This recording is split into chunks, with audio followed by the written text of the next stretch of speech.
बिस्मिल्लाहिर्रहमानिर्रहीम। तो कंटिन्यू करते हैं एनआरबी वाले कॉन्सेप्ट को। मैं फिर रिपीट कर दूं, एनआरबी का कॉन्सेप्ट सिर्फ और सिर्फ ईयर एंड पे एप्लीकेबल है, क्लोजिंग स्टॉक की वैल्यूएशन के लिए। जिस तरह बैड डेट का जो कॉन्सेप्ट है वो भी हम कहाँ दिखाते हैं, ईयर एंड पर, कि जो भी हमारा अकाउंट रिसीवेबल हो उसका जो अमाउंट हमें दिखाई दे रहा हो वो अमाउंट उसके मिलने वाले इकोनॉमिक बेनिफिट से कम ना हो। मतलब जो इकोनॉमिक बेनिफिट है उससे ज्यादा ना हो, कम ना हो, ज्यादा ना हो। ज्यादा है तो फिर हम क्या करेंगे, उसको राइट डाउन करेंगे। राइट डाउन मतलब उसको राइट ऑफ करेंगे, बैड डेट डेबिट करेंगे, अकाउंट रिसीवेबल क्रेडिट करेंगे, या फिर बैड डेट डेबिट करेंगे उसके अगेंस्ट क्या बना देंगे, प्रोविजन। तो सिमिलर कॉन्सेप्ट ऑफ रिकवरी जो कि एप्लीकेबल है इन्वेंट्री पर। तो IS2 कहता है कि जब आप ईयर एंड पर इन्वेंट्री को रिपोर्ट करने लगे SOFP में, सिस्टम चाहे पीरियोडिक हो या परपेचुअल, जो इन्वेंट्री का क्लोजिंग बैलेंस आप दिखाने जा रहे हैं SOFP में, तो उसको वैल्यू करना है किस पर, कॉस्ट पर, या फिर किस पर, जो दोनों में से क्या हो, lower. Inventory is valued at lower of cost and NRV। और NRV निकालने के लिए हमारे पास जो फॉर्मूला है वो क्या है, एस्टिमेटेड सेलिंग प्राइस। अच्छा, बाज दफा एस्टिमेटेड सेलिंग प्राइस को एग्जामिनर बोलता है रियलाइजेबल वैल्यू, और एस्टिमेटेड सेलिंग कॉस्ट को एग्जामिनर बोलता है कॉस्ट ऑफ रियलाइजेशन। क्या बोलता है? तो estimated selling price minus estimated selling expense, दोनों को नेट कर दें, क्या मिलेगा आपको, NRV। ठीक है जी, एग्जाम्पल लेते हैं। ये एग्जाम्पल आपके सामने है।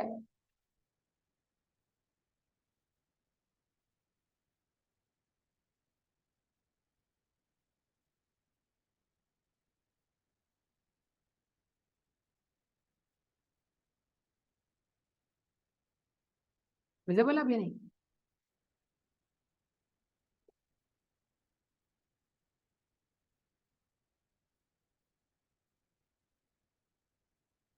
हाँ जी, goods purchase to be resold. हाँ भाई, गुड्स खरीदी किस नियत से, रीसेल करने के लिए, मतलब आगे बेचने के लिए। तो गुड्स क्या कहलाई, इन्वेंट्री।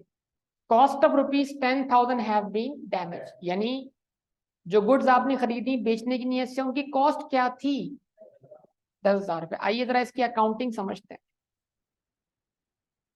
अकाउंटिंग जरा समझ लें। एक एंट्री बनी at the time of purchase, ये मैं इजाफी काम कर रहा हूं ताकि आप इसको रिकॉल कर लें। ठीक है जी, एक एंट्री बनी कब बेटा, अगर सिस्टम कौन सा है, पीरियोडिक है, और अगर सिस्टम क्या है, परपेचुअल। जरा जागते रहिएगा और देखते रहिएगा क्या इफेक्ट आ रहा है। अगर सिस्टम पीरियोडिक है तो खरीदते वक्त हमने एंट्री बनाई परचेजेस डेबिट, कितने से, 10,000 से। अकाउंट पेएबल, अगर उधार भी खरीदे तो लाइबिलिटी, और एंट्री कौन सी बुक में गई,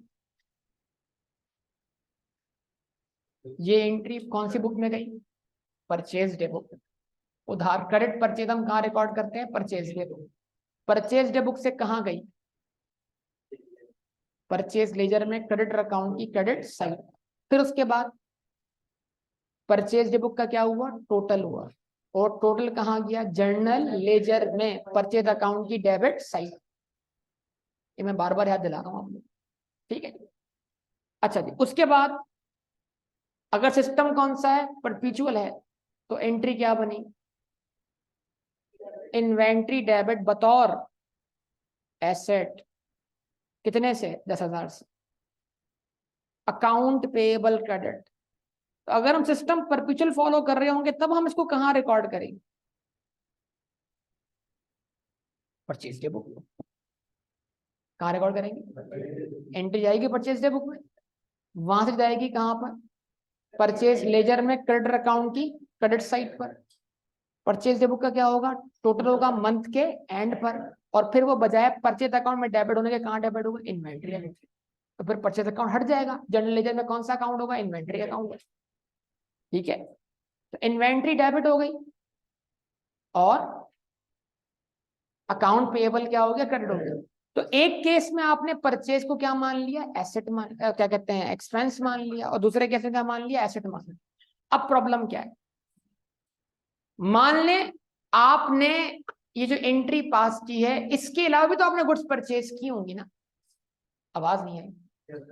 मान लें आपने इसको मिलाकर टोटल 1 लाख रुपए की गुड्स खरीदी, तो उस 1 लाख में ये अमाउंट भी क्या है, शामिल। तो आपने टोटल ऐसी एंट्री कितनी बनाई होगी, 1 लाख से, नहीं टोटल जितनी भी गुड्स खरीदी है टोटल कितनी एंट्री बनाई होगी, 1 लाख से बनाई होगी ना। तो आपने परचेज टोटल कितने से डेबिट किया होगा, 1 लाख से, और आपने इन्वेंट्री अकाउंट में डेबिट कितने से किया होगा, 1 लाख से। फिर वहां इन्वेंट्री क्या हुई, सेल हुई। तो एक सिस्टम में आपने सेल करते वक्त कोई कॉस्ट ऑफ गुड्स सोल्ड की एंट्री नहीं बनाई, वो कौन सा सिस्टम, पीरियोडिक। और एक सिस्टम में आपने कॉस्ट ऑफ गुड्स सोल्ड की एंट्री बनाई। मान लें जो कॉस्ट ऑफ गुड्स सोल्ड की इन्वेंट्री परपेचुअल में बनाई, वो बनाई 90,000 से। तो इन्वेंट्री अकाउंट डेबिट किया था 1 लाख से, और इन्वेंट्री अकाउंट क्रेडिट करके कॉस्ट ऑफ गुड्स सोल्ड को डेबिट कर दिया कितने से, 90,000 से। तो बैलेंस शीट क्या बचा, 10,000। इसको 10,000 की ये इन्वेंट्री बची हुई है ना आपके पास। तो इसका मतलब से समझाना ये है कि परपेचुअल सिस्टम में आपने इन्वेंट्री ही डेबिट किया, तो इन्वेंट्री पहले से बुक्स में बतौर एसेट मौजूद है, अब उसको अलग से क्लोजिंग स्टॉक मानने की। तो अब अगर पेपर में सवाल आता है वो कौन सा सिस्टम है जिसमें क्लोजिंग स्टॉक की कोई एडजस्टमेंट पास नहीं होती, परपेचुअल। और वो कौन सा सिस्टम है जहां क्लोजिंग स्टॉक क्रिएट करना पड़ता है। आइए असल में हम क्या कर रहे हैं, क्लोजिंग स्टॉक ही क्रिएट कर रहे हैं। तो गोडाउन में जो स्टॉक पड़ा हुआ है उसकी वैल्यू कितनी है, 10,000 रुपए, और वो 10,000 रुपए कहाँ डेबिट हुई है, परचेज में। अब उसको परचेज से अलग करना है ताकि वो कॉस्ट ऑफ गुड्स सोल्ड ना बन सके। क्या ये बात समझ में आती है। लेकिन जब हम गोडाउन में गए तो वो स्टॉक हमें अच्छी हालत में नहीं मिला। भाई जवाब देना, वो कैसी हालत में मिला। तो जो स्टॉक इस साल के एंड पर अनसोल्ड है वो सोल्ड कब होगा। लेकिन आज हमें क्या दिख रहा है कि जब ये अगले साल बिकेगा तो क्या नॉर्मल सेलिंग प्राइस फैच कर पाएगा, या बल्कि उससे कम सेलिंग प्राइस हासिल कर पाएगा। तो अगर कुछ ऐसा मसला है कि अगर ये नॉर्मल सेलिंग प्राइस में नहीं बिक पाया, तो कहीं ऐसा तो नहीं अपनी कॉस्ट भी पूरी तरह रिकवर ना कर पाए। तो अगर ऐसा है तो फिर इस इन्वेंट्री पे हमें फ्यूचर में बेच कर क्या होना है, लॉस होना है। और अगर वो फ्यूचर में होने वाला लॉस हमें कब कंफर्म हो गया है, आज ही, और हम उसको अवॉइड, तो फिर वो कल का लॉस नहीं, आज का लॉस है। कौन से प्रिंसिपल के हिसाब से, प्रूडेंस प्रिंसिपल के हिसाब से। ठीक है जी। तो अब प्रॉब्लम क्या आता है, अब प्रॉब्लम ये आता है, at year end their replacement buying price is 9,000। आपका सप्लायर कहता है ये डैमेज इन्वेंट्री मुझे दो, प्लस ऊपर क्या दो, 9,000 रुपए दो, मैं इसके बदले तुम्हें नई इन्वेंट्री रिप्लेस करके देता हूं। आवाज ही नहीं आई बेटा। तो इसका मतलब ये चीज भी जाएगी और जेब से। तो आपने बोला 9,000 तुम्हें दूं, 1,000 रुपए, इसका मतलब क्या हो, मुझे इस चीज का कितना बेनिफिट मिला, सिर्फ 1,000 रुपए। यानी इसका मतलब तुमने मुझे 10,000 वाली चीज रिप्लेस करके दे दी नहीं है, कितने पैसे लेके मुझसे। तो तुमने मेरी इन्वेंट्री मुझसे स्क्रैप पे कितने की बाई की, 1,000 रुपए की। कुछ समझे बात या नहीं। तो इसका मतलब इस कॉन्सेप्ट के लिहाज से तो आपकी इन्वेंट्री की वैल्यू क्या हो गई, 1,000 रुपए। क्यों, क्योंकि इस इन्वेंट्री के बदले वो आपको नई इन्वेंट्री देने के लिए क्या है, तैयार है। ऊपर 9,000 रुपए, तो आमतौर पे वो कितने की बेचता, 10,000 की। तो ये इन्वेंट्री देने की वजह से उसने कितने अमाउंट माइनस किया, 1,000 रुपए, और हमसे कितने मांग रहा है, 9,000 रुपए। तो इसका मतलब क्या, उसने हमारी डैमेज इन्वेंट्री वैल्यू क्या लगाई। तो क्या ये सुटेबल वैल्यू ऑप्शन। दूसरा ऑप्शन क्या है हमारे पास, दूसरा ऑप्शन है they can be sold in the normal course of. दूसरा ऑप्शन है कि हम इसको रिप्लेस ना करवाएं और इसको बेच दें। कैसे, रिपेयर करवा कर। तो they can be sold in normal course of business for ₹14,000। हम इसको रिपेयर करवा के कितने का बेच पाएंगे। लेकिन ये 14,000 जेब में लाने के लिए हमें एडिशनल कॉस्ट कितनी बेयर करनी पड़ेगी, 4,500 रुपए। तो इसका मतलब अगर 14,000 हमारी जेब में आते हैं और 4,500 हमारी जेब से जाते हैं, तो नेट पैसा हमारी जेब में कितना आएगा। यार क्या कह रहे हो भाई, 14,000 अगर हमारी जेब में आते हैं और 4,500 हमारी जेब से जाते हैं, तो नेट पैसा कितना आएगा, 9,500। यार कौन सी मैथमेटिक्स ला रहे हो, 9,000 इसका मतलब फ्यूचर में इस इन्वेंट्री को बेचकर मेरी जेब में जो नेट रकम आएगी वो कितनी आएगी, और आज मेरी इस इन्वेंट्री पे कितनी कॉस्ट लगी हुई है। तो मुझे अपनी इस इन्वेंट्री में लगे हुए कितने पैसे रिकवर होते हुए दिखाई नहीं दे रहे, यानी इन्वेंट्री का बैड डेट कितने से दिखाई दे रहा है, इस तरह समझ लो 500 से। ये 500 मेरा कब का लॉस है, आज का या फ्यूचर का? आज का लॉस है जी, होगा फ्यूचर में, लेकिन इस लॉस को मैंने बुक कहाँ करना है, आज, प्रूडेंस के हिसाब से कि जो इन्वेंट्री है उस पे कॉस्ट कितनी लगी हुई है और वो मुझे पैसा कितना कमा के देगी। तो मुझे इस इन्वेंट्री में लगे हुए कितने पैसे आज रिकवर होते हुए दिखाई नहीं दे रहे, तो इस 500 को मुझे लॉस होने का इंतजार नहीं करना, आज मुझे इन्वेंट्री को अंडरस्टेट कर देना। कितने से? 500 से, ताकि ये 500 रुपए मेरा आज ही क्या बन जाए, लॉस बन जाए। तो अब प्रॉब्लम क्या है, अब प्रॉब्लम ये है कि मैं यहां पर एट ईयर एंड एक एडजस्टमेंट पास करूंगा, और पीरियोडिक सिस्टम में तो मुझे क्लोजिंग स्टॉक क्रिएट करना है ना। बोले अब एक काम करते हैं, मैं बोलूंगा एनआरवी, फॉर्मूला क्या है एनआरवी का, बोलिएगा, एस्टिमेटेड सेलिंग प्राइस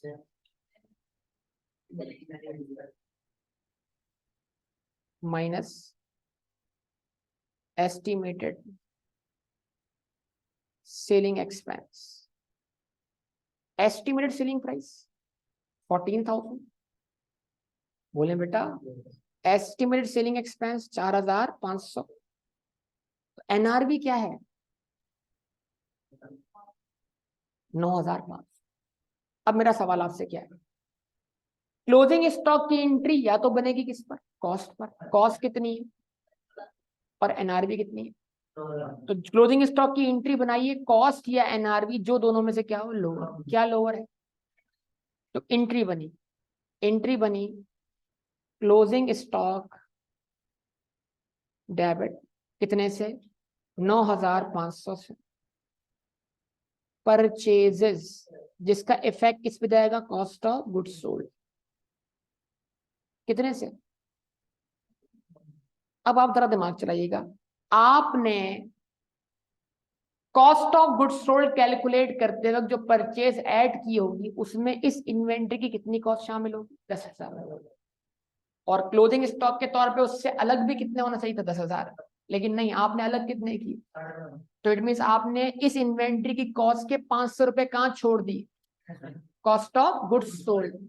इसका मतलब क्या हुआ, इन्वेंट्री को अंडर स्टेट किया, बोले इन्वेंट्री को अंडर स्टेट किया, तो कॉस्ट ऑफ गुड्स सोल्ड क्या हो गई, ओवर स्टेट हो गई, और कॉस्ट ऑफ गुड्स सोल्ड के ओवर स्टेट होने से ग्रॉस प्रॉफिट क्या हो गया, अंडर स्टेट। तो इसका मतलब ये हुआ कि सिस्टम अगर पीरियोडिक हो तो आपको डायरेक्ट एंट्री बनानी है कॉस्ट या NRV, which ever is lower. लेकिन अगर सिस्टम कौन सा है, परपेचुअल है, इस सिस्टम के तहत आपकी बुक्स में इन्वेंट्री बतौर एसिड मौजूद है कितने से, और इसकी लोअर ऑफ कॉस्ट और एनआरवी वैल्यू क्या है, 9,500। तो इसको 10,000 पे नहीं बल्कि 9,500 पे होना चाहिए। तो 10,000 को 9,500 बनाने के लिए एंट्री 9,500 से बनाओ या 500 से बनाओ। तो अब अगर सिस्टम कौन सा है, परपेचुअल है, तो हम एनआरवी लॉस की क्या पास करेंगे, एडजस्टमेंट, क्या पास करेंगे,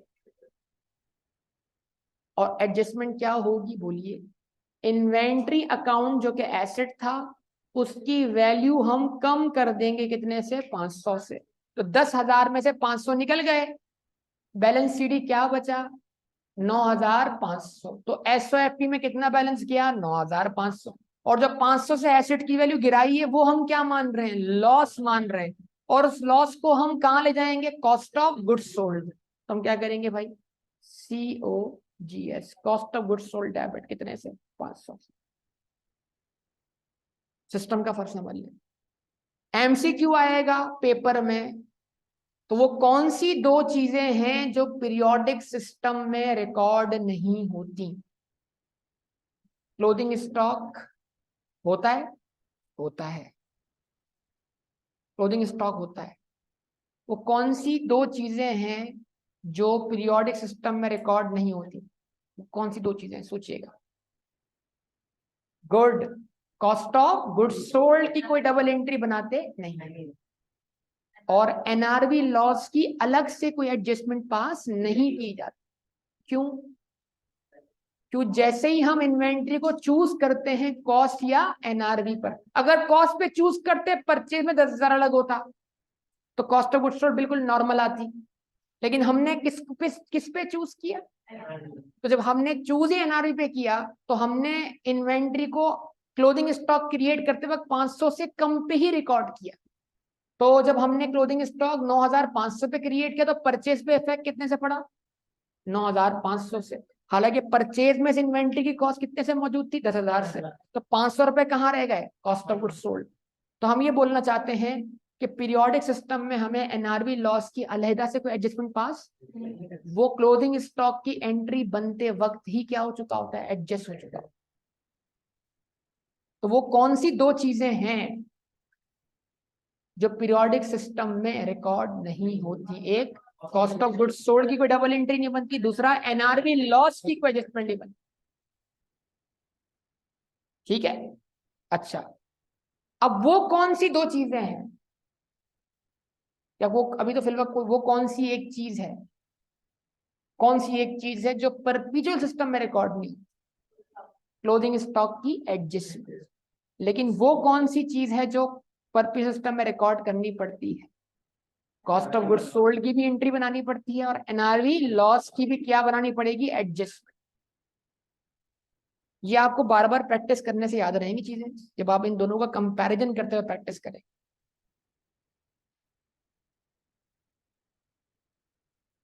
अच्छा जी, उसके बाद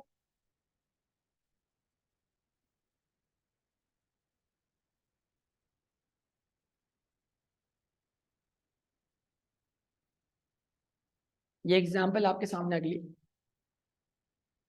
है, आपके सामने मौजूद, देखिए।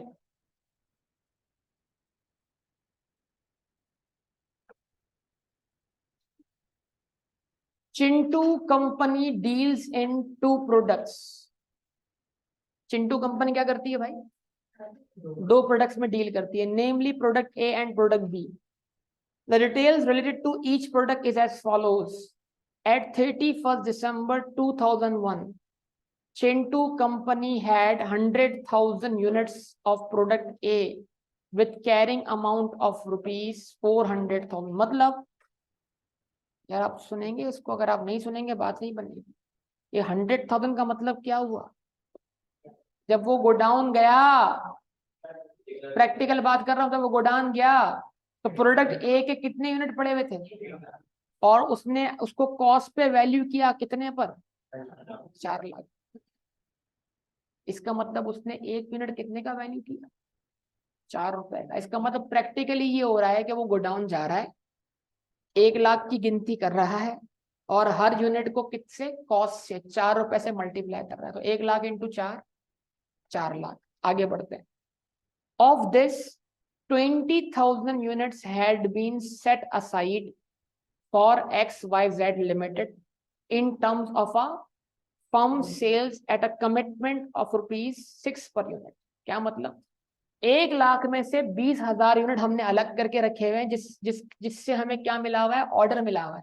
हमने कहा भाई ये तो 20,000 यूनिट इसके पास जाएंगे, और उससे तो कंफर्म हमें कॉन्ट्रैक्ट के हिसाब से क्या मिलेंगे? हर यूनिट के पैसे 6 रुपए मिलेंगे। इसका मतलब ये हुआ कि वो 20,000 यूनिट मल्टीप्लाई क्या करें आप? 6 करें, तो क्या आंसर मिलेगा? 1,20,000 आपको मिल पाएंगे। लेकिन अगर 20,000 को मल्टीप्लाई पर 4 करें तो क्या आएगा आंसर? इसका मतलब उसकी सेलिंग प्राइस है 1,20,000 और कॉस्ट है कितनी? 80,000। तो फिल वक्त सेलिंग प्राइस ज्यादा है और कॉस्ट कम है, लेकिन अभी हमने सेलिंग एक्सपेंस कंसीडर नहीं किया। पूरा क्वेश्चन पढ़े पहले हम। अच्छा, the current selling price per unit ₹4, और जो बाकी यूनिट है वो कितने के बिक पाएंगे? 4 रुपए के। Selling cost for the 20,000 unit is only, ठीक है जी, only ₹1,000, whereas normal estimated selling cost are ₹1 per unit। क्या मतलब?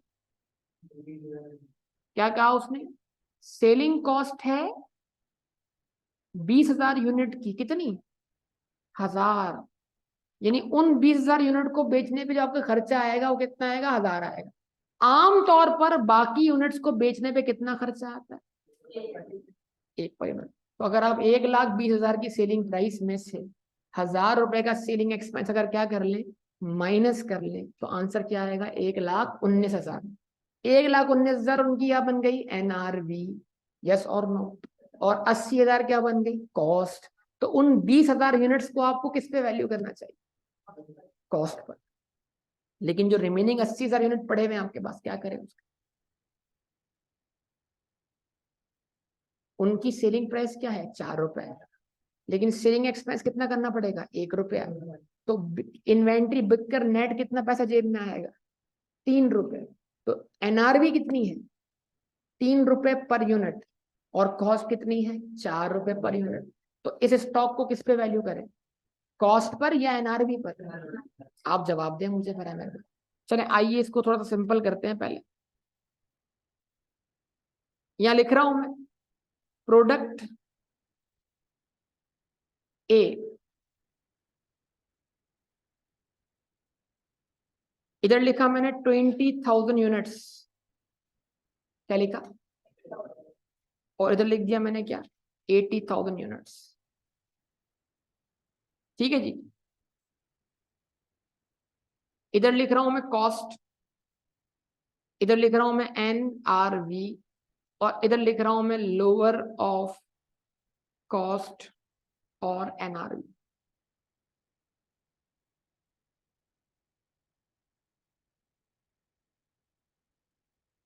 मैं इस कॉन्सेप्ट को प्रोडक्ट ए के यूनिट्स पर अलग अलग इंप्लीमेंट कर रहा हूं। अब इसके अंदर IS2 में कॉन्सेप्ट है कि ओवरऑल भी देख सकते हैं, लेकिन जो इसमें सबसे इंपॉर्टेंट या जो लॉसेस को कवर करने वाला कॉन्सेप्ट है वो ये है कि आप क्या करें, इन्वेंट्री को मजीद हिस्सों में तोड़कर इन्वेंट्री के पोर्शंस के ऊपर अप्लाई करें कॉन्सेप्ट इसका, कॉस्ट ऑफ एनआरवी का। ठीक है जी। लेकिन इसका दूसरा ऑल्टरनेटिव सोल्यूशन भी हो सकता है कि दोनों की कॉस्ट का सम करें और दोनों की एनआरवी का सम करें, और जो दोनों में से लोअर उसको चूज कर सकते हैं। ये भी मुमकिन सॉल्यूशन। लेकिन मैं आपको इसका इंडिविजुअल इंपैक्ट सिखाने जा रहा हूं।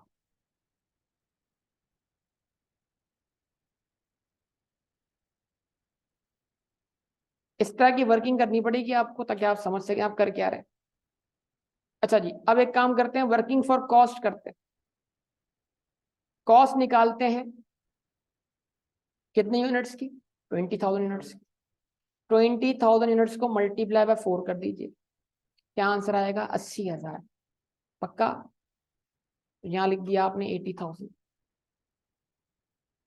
फिर 80,000 यूनिट्स की कॉस्ट निकाल लीजिए, मल्टीप्लाई बाय 4 कर लीजिए। क्या आंसर आएगा? 3,20,000। 3,20,000। अब 20,000 यूनिट्स की क्या निकालना है? NRV.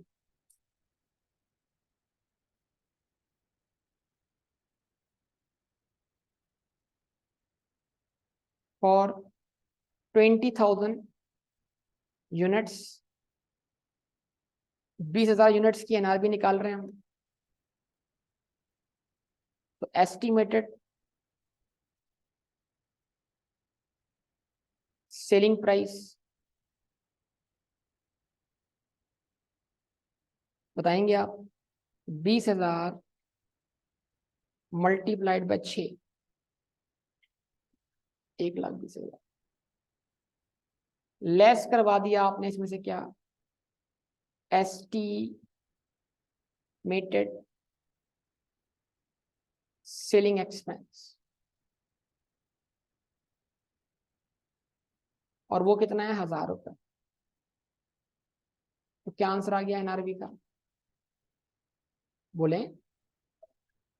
1,19,000।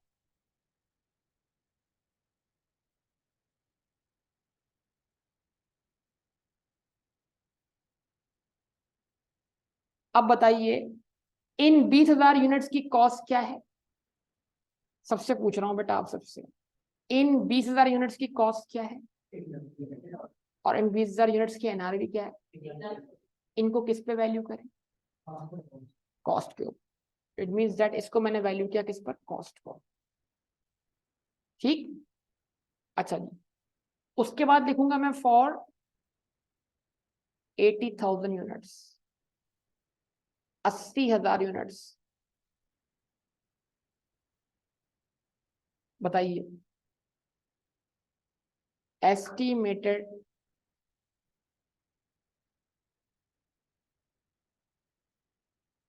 Selling price 80,000 multiplied by 4। बोले बेटा 3,20,000 लेस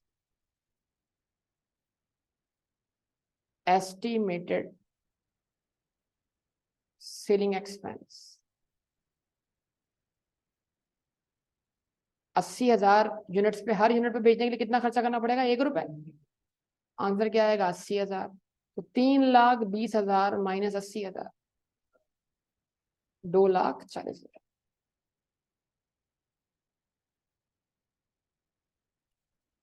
तो अब 80,000 यूनिट्स की कॉस्ट 3,20,000 है और एनआरवी कितनी है? 2,40,000।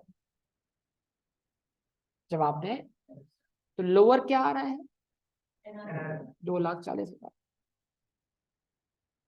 अब सम करें कितना आता है?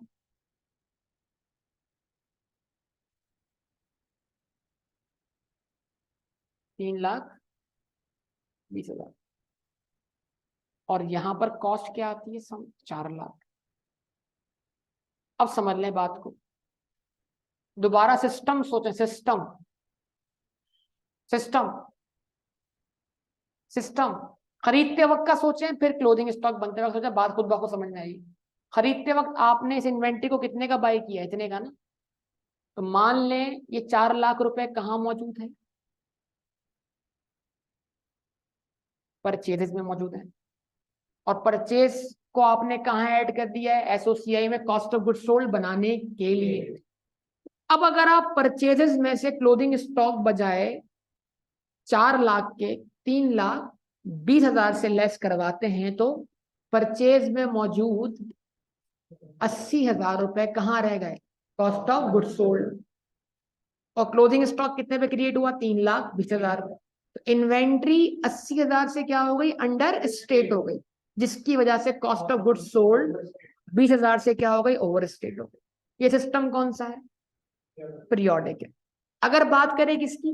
परपेचुअल सिस्टम की, तो इन्वेंट्री अकाउंट का बैलेंस शीट ही कितना बैलेंस शो कर रहा होगा? 4,00,000। तो 4,00,000 को लाना है 3,20,000 पर। तो 4,00,000 को 3,20,000 बनाने के लिए 80,000 से क्या करना है? Inventory account credit, cost of good sold debit. Periodic में ये या ये, इन दो में से जो लोअर है उस पर डबल एंट्री बन रही है। परपेचुअल में ऐसा नहीं हो रहा। परपेचुअल में इसके और इसके डिफरेंस से क्या बन रही है? एडजस्टमेंट बन रही है। क्योंकि परपेचुअल में क्लोजिंग स्टॉक पहले ही कहां मौजूद है? ट्रायल बैलेंस में। लेकिन पीरियोडिक में क्लोजिंग स्टॉक ट्रायल बैलेंस में मौजूद ही नहीं है। इस बात को समझने की बहुत ज्यादा जरूरत है। समझ पाए बात या नहीं? अच्छा जी, अब इसका भी सम कर लें।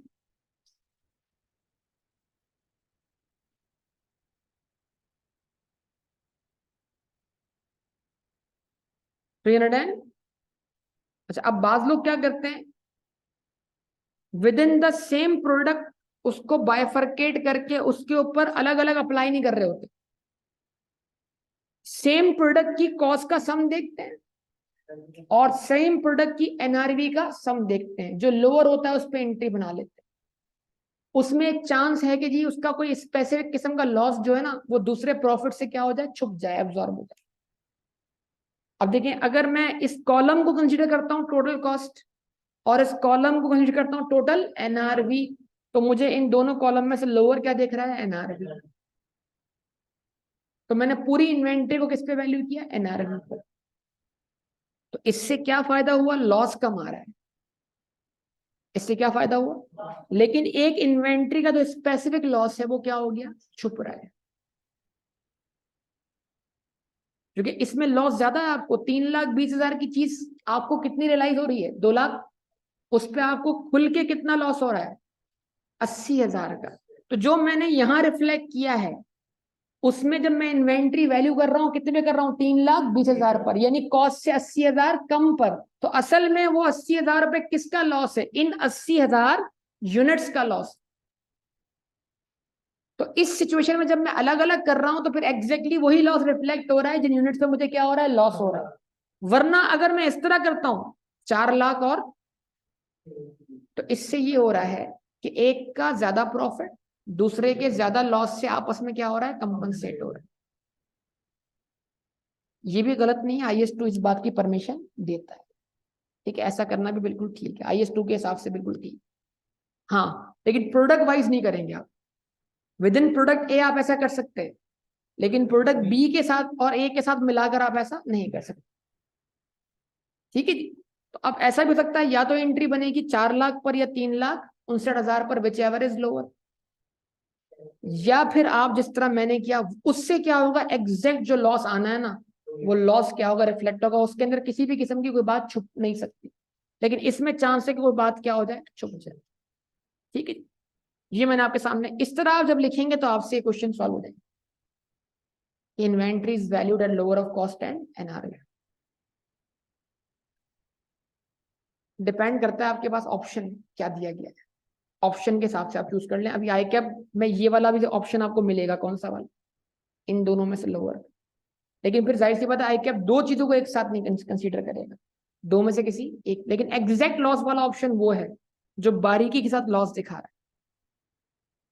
देखिए मिसाल के तौर पर वो बेहतर कब है, वो बेहतर कब है, और वो भी पेपर में होगा, कब होगा, जब क्लियरली इंडिकेट हो यार ये 80,000 यूनिट जो है वो डैमेज है, इनके बारे में कोई फर्दर किस्म की क्या हो, description.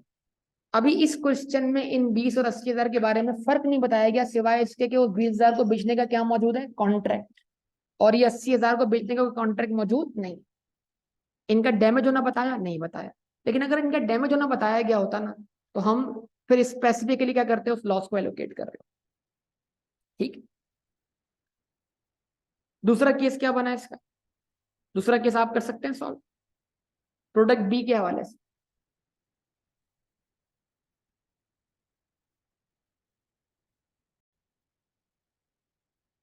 Product B has been placed in a warehouse with little infrastructure. The factory manager informed the management on 15 January 2002 that the entire warehouse and all inventory contained there with a carrying amount of rupees 900,000 had been destroyed in a series of storms. The first storm hit the warehouse on 29 December, destroying 70% of the inventory. इसका अगला part है कोई,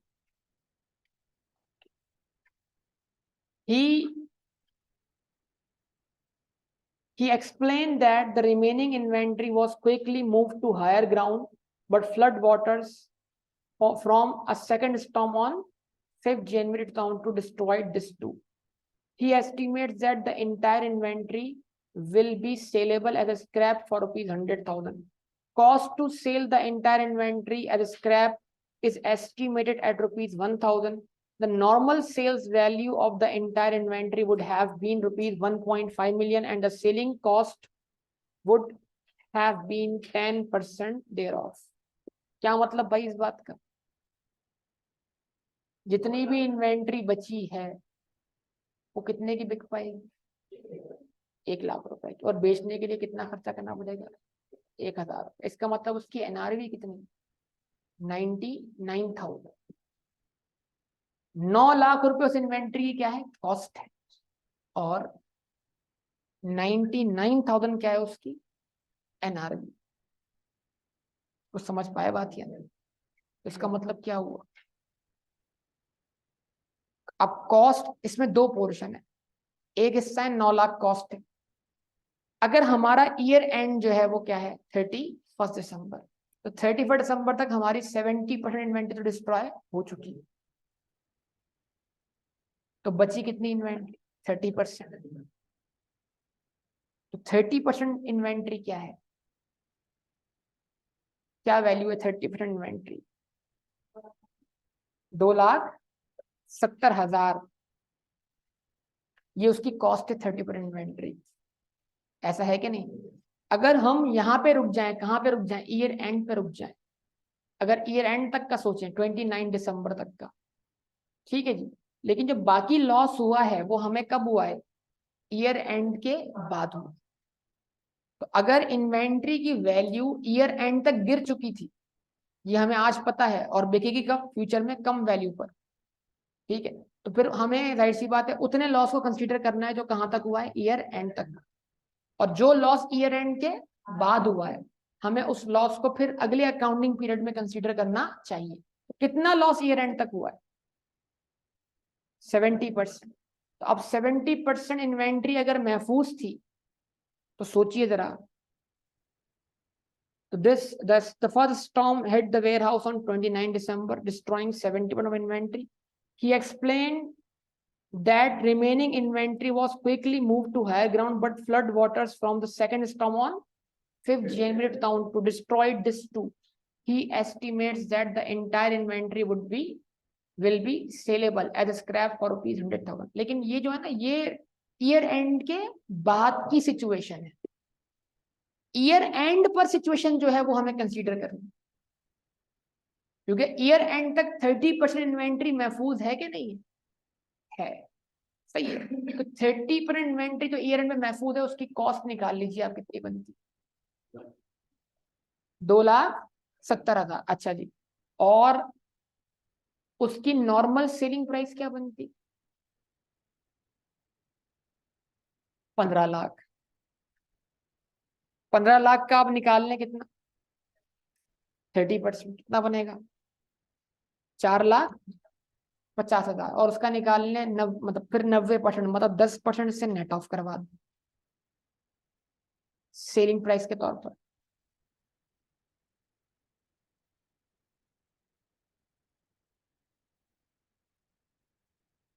कितना बनेगा? तो अगर subsequent destruction ना होती इन्वेंट्री, तो जो इन्वेंट्री हमारे पास बची भी है ना, डिस्ट्रॉय होने से पहले पहले, उसकी कॉस्ट क्या होती? कॉस्ट क्या होती? 2,70,000। और एनआरवी क्या होती? 4,05,000। तो लोअर क्या आता? कॉस्ट आता। तो अगर ईयर एंड तक का सोचा जाए, तो सब्सिक्वेंट लॉस हमें ईयर एंड तक नहीं हुआ, वो ईयर एंड के बाद हुआ है। वो लॉस कौन से पीरियड का लॉस है? अगले अकाउंटिंग पीरियड की। यानी हमें ये देखना है कि 31 दिसंबर तक जो इन्वेंट्री जिस कंडीशन में पड़ी हुई है, उस कंडीशन में अगर वो इन्वेंट्री बिकती कब? अगले अकाउंटिंग पीरियड में। तो कितने की बिक जाती? यार अगर सिर्फ पहला ही स्टॉर्म आता, अगर पहला ही स्टॉर्म आता, तो वो इन्वेंट्री कितने तक की बिक जाती? नेट कितने की बिक जाती? 4,05,000। और उसकी कॉस्ट हमारे लिए क्या है? 2,70,000। तो इसका मतलब इसकी कॉस्ट कम है और एनआरवी ज्यादा है अगर इस कंडीशन में रहती, लेकिन सब्सिक्वेंटली और डिस्ट्रॉय हो गई। तो वो लॉस हमें 31 दिसंबर तक हुआ है या 31 दिसंबर के बाद हुआ है? तो वो लॉस हमारा कब का लॉस है? फ्यूचर का लॉस है। आज हमें सिर्फ उतना लॉस कंसीडर करना चाहिए जितना, तो आज हमें पता है कितना लॉस हुआ है? सिर्फ 70%। यानी 70% इन्वेंट्री जो हमारी क्या हुई है? डिस्ट्रॉय हुई है। उसको हमें क्या मानना है? अपना लॉस मानना। और वो लॉस मानते वक्त हमने क्या करना है? मतलब उस लॉस को हमने अलग से एक तरह से क्या करना है? एडजस्ट करना है। अब यहां से कॉन्सेप्ट निकलेगा नॉर्मल लॉस का और एबनॉर्मल लॉस का, वो मैं अलग से आपको बतौर कॉन्सेप्ट समझाना चाह रहा हूं ताकि इधर आके वो मिक्स ना हो जाए।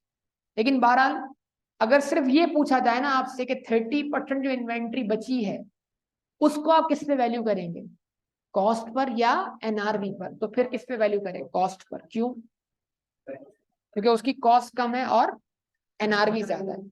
और जो 99,000 वाला हमें एस्टीमेट मिल रहा है, वो तो फिर सेकंड स्टॉर्म आने के बाद का है, और उसका ताल्लुक फिर इस पीरियड से नहीं है।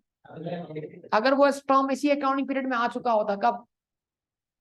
तो फिर हम आज जितनी भी इन्वेंट्री पड़ी होती है उसकी वैल्यू क्या लेते हैं? 99,000। ये बात क्लियर है सबको या नहीं? तो इसमें कहाँ घुमाया है? दो बातों में। पहला स्टॉर्म आया है करंट रिपोर्टिंग पीरियड में, अगला स्टॉर्म आया है। तो आज आपको पहले स्टॉर्म की वजह से जितना लॉस हुआ है ना, वो लॉस आपका करंट अकाउंटिंग पीरियड का लॉस। ठीक है, इस चीज को ध्यान में रखिए। वरना अगर वो फर्दर लॉस ना हुआ होता तो आपकी ये चीज अगले अकाउंटिंग पीरियड में कितने की बिक जाती यार? 15 लाख का 30% निकाल लो, बार बार बोल रहा हूं मैं आप लोगों को। 4 लाख, 4 लाख 50, 4 लाख, पता नहीं आप लोग क्या बोल रहे हैं। 15 लाख सेलिंग एक्सपेंस बाद में नेट करते हैं ना, कितने की बिक जाती? और उसको बेचने के लिए आपको जेब से कितना खर्च करना पड़ेगा? 10%। 4,50,000 का 10% बनेगा 45,000। तो 4,50,000 में से अगर आप 45,000 नेट कर दें तो आंसर क्या आएगा? 4,05,000। ठीक है जी। तो इस क्वेश्चन की रिक्वायरमेंट असल में क्या थी? Calculate net realisable value at 31 December. तो एक तो जवाब इसका हो गया ये 1,19,000 प्लस 2,40,000। तो प्रोडक्ट ए की ओवरऑल एनआरवी कितनी हो गई? 359,000। और प्रोडक्ट बी की, अगर प्रोडक्ट बी में यहां लिख दूं, प्रोडक्ट बी की जो कॉस्ट है वो 9 लाख थी। 9 लाख का निकाला आपने कितना? 70%। बताइए क्या आंसर आया? 2,70,000। यार आप बोल नहीं रहे मेरे ख्याल से। सॉरी 30%, मैंने 70 डिस्ट्रॉय हुआ है ना, 30%। 2,70,000। अच्छा, अब उसकी एनआरवी निकाल लें। 15 लाख का निकाला आपने कितना परसेंट? 30%। क्या मिल गई आपको? Estimated selling price. उसमें से क्या देना पड़ा आपको? 10% सेलिंग एक्सपेंस। तो इसका मतलब आपने निकाला फिर इसका 90%, 4,05,000। अगर सवाल की रिक्वायरमेंट को फॉलो किया जाए तो वो दोनों प्रोडक्ट्स की हमसे क्या मांग रहा है? एनआरवी। तो हम बोलेंगे प्रोडक्ट ए की एनआरवी टोटल कितनी है?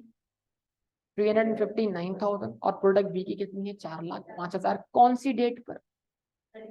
31 दिसंबर पर। सब्सिक्वेंटली तब्दीली आई है वो तो बाद में आई है, और उससे अगले अकाउंटिंग पीरियड वो लॉस फिर अगले अकाउंटिंग पीरियड का क्या बनेगा? पार्ट बनेगा। आज उतना लॉस हुआ जितना स्टॉर्म, पहला स्टॉर्म आने की वजह से हुआ। ठीक है, देख लीजिएगा आप उसको।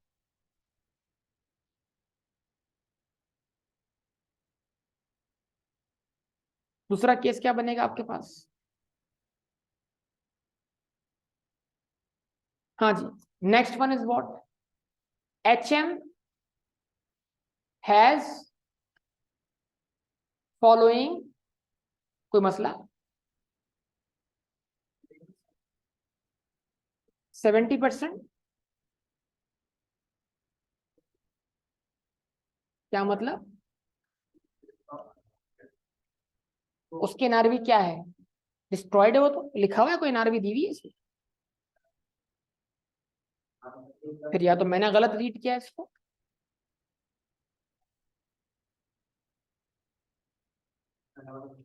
दोबारा पढ़ते हैं। Product B has been placed in a warehouse with a little infrastructure. The factory manager informed the management on 15th January 2002 that the entire warehouse and all the inventory contained therein with a carrying amount of rupees 9 lakh rupee had been destroyed in a series of storms. The first storm hit the warehouse on 29 December 2001, destroying 70% of inventory. ठीक, सही है। He explained that remaining inventory was quickly moved to higher ground, but flood waters from second storm on 5 January destroyed this too. He estimates that the entire inventory will be sellable as scrap of ₹100. Cost of to sell the entire inventory as scrap is estimated at ₹1,000. अच्छा ये है, सही है, मैंने 70% का निकाल लिया ना इसके अंदर।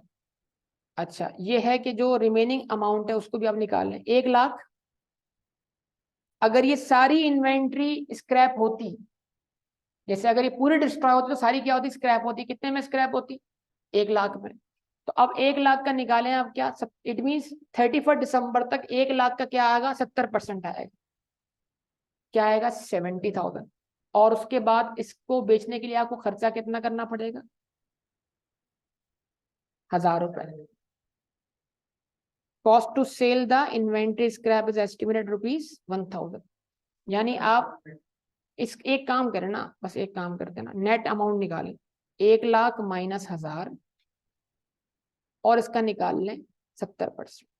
यानी मतलब 99,000 इन्वेंट्री की स्क्रैप वैल्यू होती है अगर तमाम की तमाम इन्वेंट्री क्या हो चुकी होती है, डिस्ट्रॉय हो चुकी होती। अब ईयर एंड तक कितनी परसेंट इन्वेंट्री डिस्ट्रॉय हुई है, 70%। तो हम 99,000 का निकालेंगे कितना, 70%, कितना बनेगा,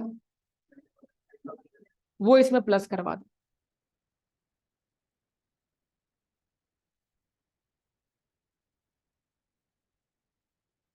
क्या आंसर आएगा,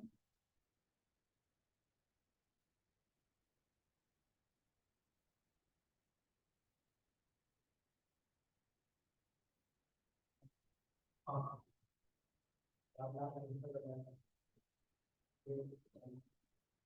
4 लाख। वहां क्या आंसर आ रहा है, 4,74,300। इसको वेरीफाई कर लेते हैं अगर आप कंफ्यूज है इसके अंदर तो। यही आंसर है ना, 4,74,300।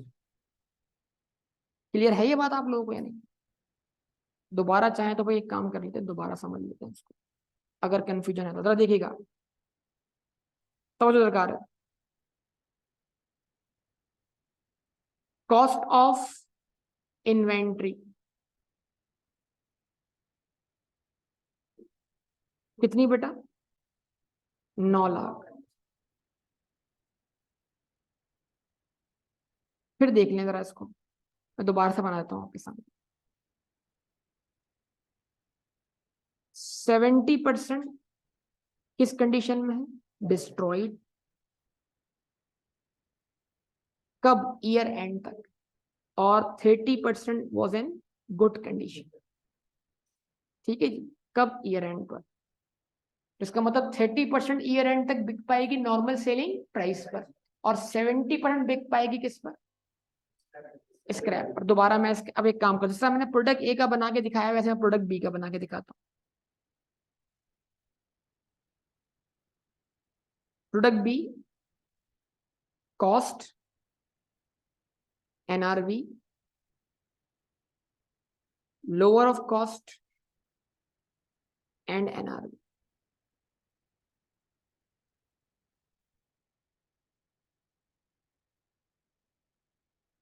अच्छा, 9 लाख का 70% निकालिए,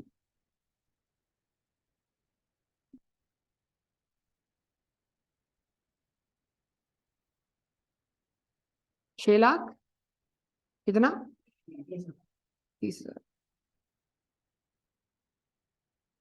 70%। गुड कंडीशन, 9 लाख का 30% निकाल लीजिए, 2,70,000। तो ये टोटल कॉस्ट का सम आ गया आपके पास, कितना, 9 लाख। एनआरवी,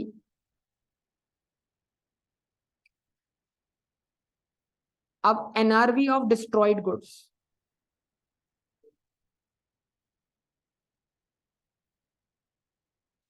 अब सुनिएगा बात को, प्रॉब्लम क्या है। क्वेश्चन ने लैंग्वेज इस तरह की इस्तेमाल की कि अगर सारी इन्वेंट्री डिस्ट्रॉय हुई होती तो वो कितने की बिकती, 1 लाख की स्क्रैप वैल्यू में। तो ईयर एंड तक कितनी इन्वेंट्री डिस्ट्रॉय हुई, 70%। तो हम क्या करेंगे, हमने कहा सारी इन्वेंट्री अगर डिस्ट्रॉयड होती तो पूरी इन्वेंट्री की जो एनआरवी होती वो 1 लाख माइनस 1000 होती।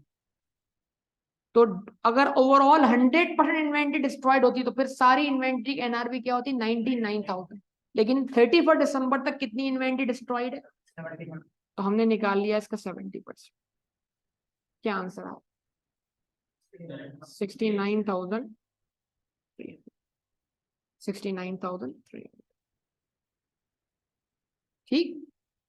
अच्छा, उसके बाद गुड कंडीशन 30%।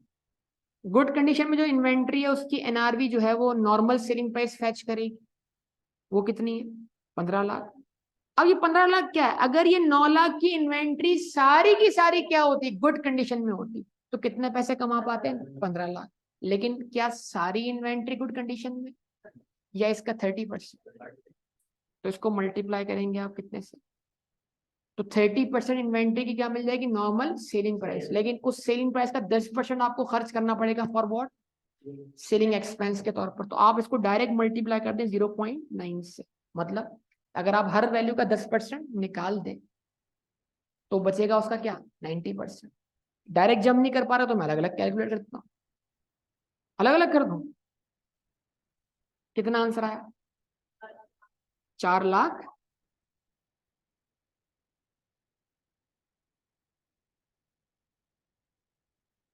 अच्छा जी भाई, अलग अलग कर ले sir.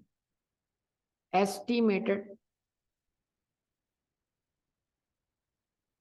Selling price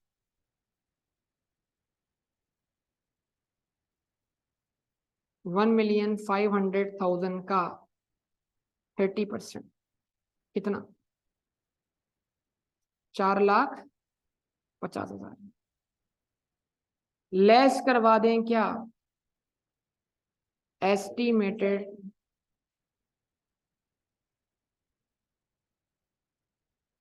selling expense कितना? 4,50,000 का 10% कितना? 45,000। दोनों को नेट करें,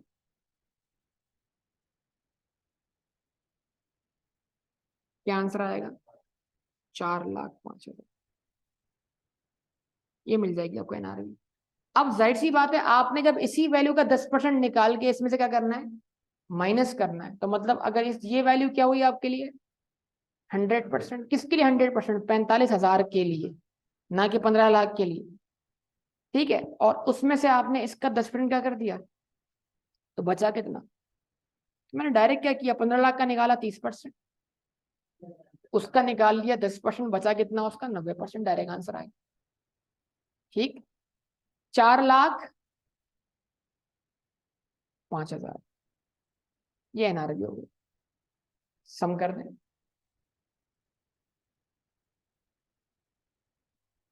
जी अरे बेटा बोल दो यार। 4,74,300। तो अगर ये दोनों प्रोडक्ट सेम कंपनी की हैं तो उसने हमसे क्या पूछा है? दोनों प्रोडक्ट की 31 दिसंबर पर ओवरऑल एनआरवी कितनी है। तो प्रोडक्ट ए और बी मिलाकर प्रोडक्ट ए के एनआरवी का टोटल कितना है? 359,000। और प्रोडक्ट बी का कितना है? 474,000। दोनों का सम कर दीजिए आप, 8 लाख। तो 31 दिसंबर पर दोनों प्रोडक्ट की एनआरवी मिलाकर कितना आंसर आएगा? ये आपका इसका आंसर बन जाएगा। रिक्वायरमेंट तो यही है ना। उसने हमसे ये नहीं पूछा कि इन्वेंट्री किस वैल्यू पर वैल्यू कर रहे हैं। उसने हमसे क्या पूछा है? ईयर एंड पर एनआरवी का सम, यानी एनआरवी की वैल्यू क्या है।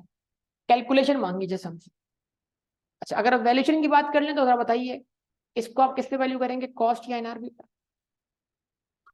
क्या आंसर आएगा? 69,300। और आप इसको किस पे वैल्यू करेंगे?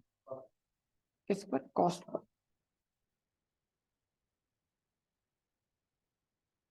तो ईयर एंड पर प्रोडक्ट बी का जो क्लोथिंग स्टॉक है, वो जो वैल्यू होगा वो कितनी वैल्यू पर होगा? सम करके दिखा दें।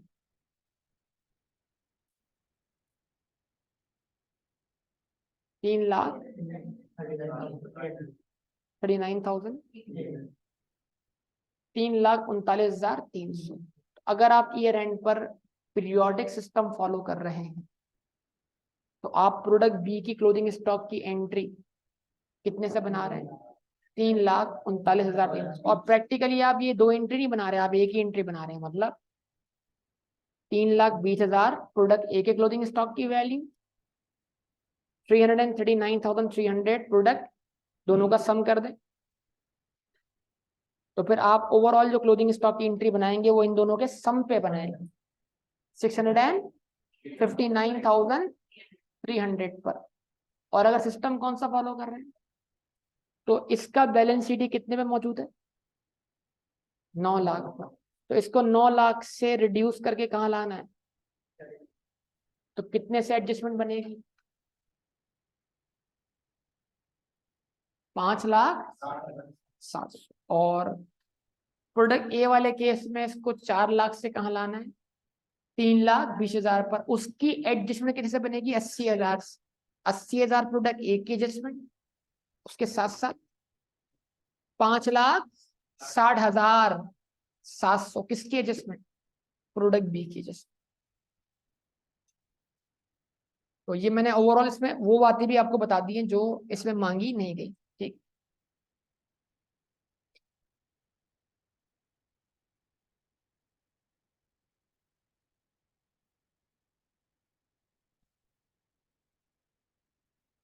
हाँ जी, अगला सवाल क्या है, अगला सवाल, HM has following products in hand at 31st December 2001, relevant information is as follows। ठीक है बेटा, जरा देखिएगा, प्रोडक्ट ए है, प्रोडक्ट ए है, क्या कॉस्ट है, मार्कअप कितना है, समझो दरकार है, यानी इसको बेचने के लिए आप इसके ऊपर 20% प्रॉफिट क्या करेंगे, ऐड करेंगे। तो आप लाख वाली चीज कितने की बेचेंगे, तो इसका मतलब मार्कअप इस्तेमाल करके निकालें इसकी एस्टिमेटेड सेलिंग प्राइस।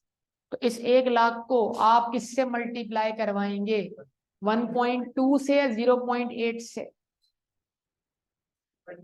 रो गया वहीं पर ही, वो तो बोला हालात खराब हो गए मैं, 1.2 से। तो आंसर क्या आएगा, पक्का 1,20,000 क्या हो गई इसकी एस्टिमेटेड सेलिंग प्राइस हो गई।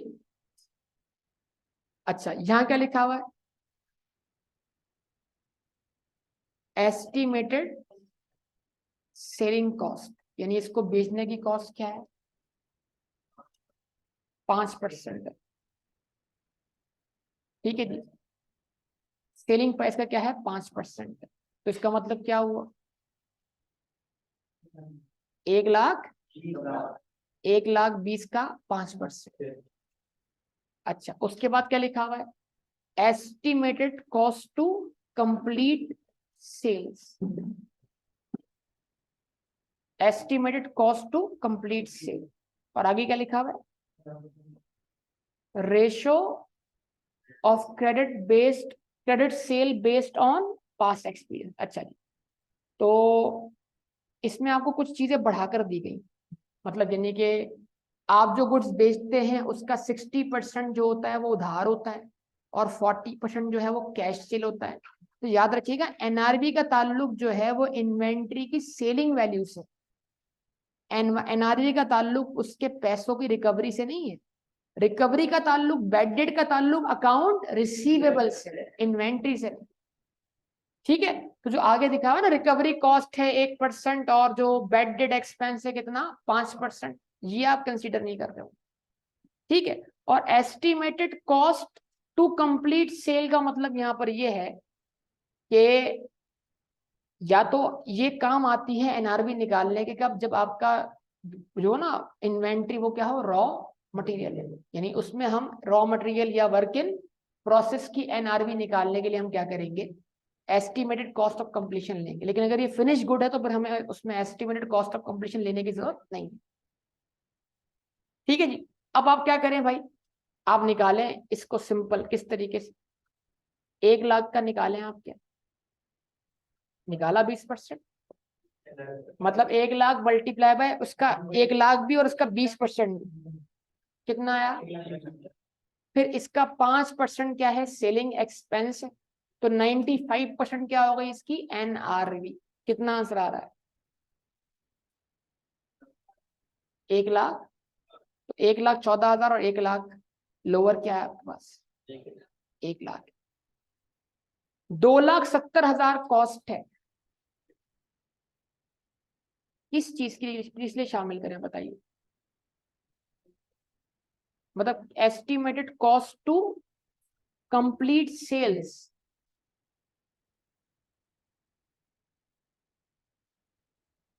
कैरेज आउटपुट के तौर पर इसको शामिल कर सकते हैं एज अ सेलिंग एक्सपेंस। अगर सेलिंग एक्सपेंस है तो शामिल कंसीडर करें, अदरवाइज तो कंसीडर नहीं करें।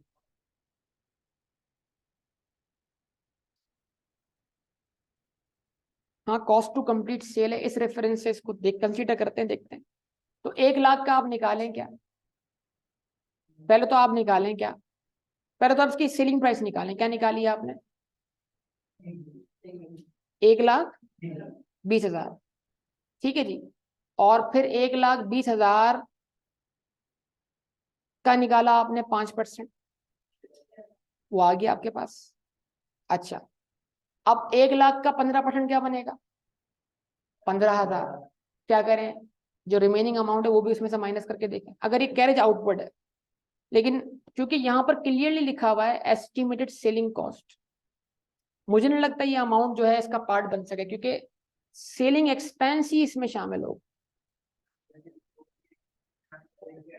जी हाँ, क्योंकि मैं ये कहना चाह रहा हूँ ना, क्योंकि ये सेलिंग कॉस्ट नहीं है ना, एस्टिमेटेड कॉस्ट टू कंप्लीट का मतलब यहाँ पर ये है कि अगर ये रॉ मटेरियल होता या ये वर्क इन प्रोसेस होता तब इसको हम कंसीडर करते। क्या कंसीडर किया हुआ है? अच्छा, चले, मैं इसको क्लियर नहीं कर पा रहा हूँ कि ये किस सेंस में कॉस्ट है। 12 चलें देख लें। 1,00,000 का निकाला आपने, कितना कितना निकाला आपने भाई? नहीं, 1,00,000 को आपने मल्टीप्लाई किया, मैं इसकी वर्किंग जिस तरह आप बोल रहे हैं उसका कर देता हूँ। प्रोडक्ट ए,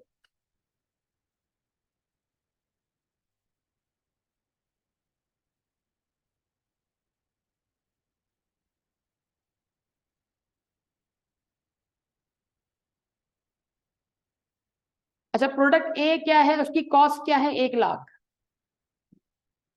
1,00,000 को आप सबसे पहले मल्टीप्लाई करते हैं 1.2 से, तो आपको मिलती है इसकी एस्टिमेटेड सेलिंग प्राइस कितनी? 1,20,000।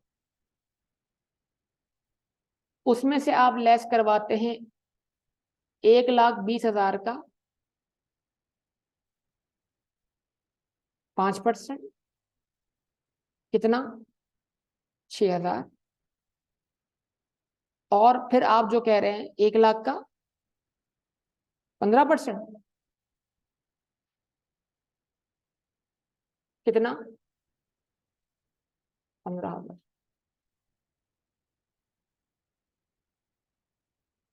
कितना आएगा आंसर?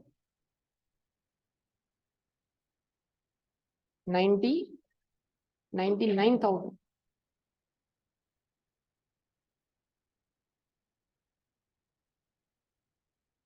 उसके बाद ये मेरे ख्याल से फिर ये शायद ये है ही रॉ मटेरियल, इसमें किसमें क्लियर लिखा हुआ नहीं है, लेकिन यहां तो लिखा हुआ है products in hand, HM has following product in hand. चलें खैर, प्रोडक्ट बी, प्रोडक्ट बी क्या है? 2,70,000। अच्छा, 2,70,000, 2,70,000 अब की बार आपको मार्कअप नहीं दिया हुआ, तो इसका मतलब मार्जिन वाले केस में 100% वैल्यू किसको लेंगे? सेलिंग प्राइस को। तो फिर इसका मतलब उस सेलिंग प्राइस में 15% मार्जिन है, तो फिर 85% क्या हुआ? कॉस्ट हुआ। तो आपको 2,70,000 की सेलिंग प्राइस निकालने के लिए इसको मल्टीप्लाई करना है किससे? 100 से। डिवाइड करना है किससे? 85 से। बताएं क्या आंसर आता है? इस तरह क्यों किया हमने इस बार? इस तरह क्यों किया इस बार हमने? मार्जिन कितना आंसर आया? 317,647 पॉइंट, बस 47 सही।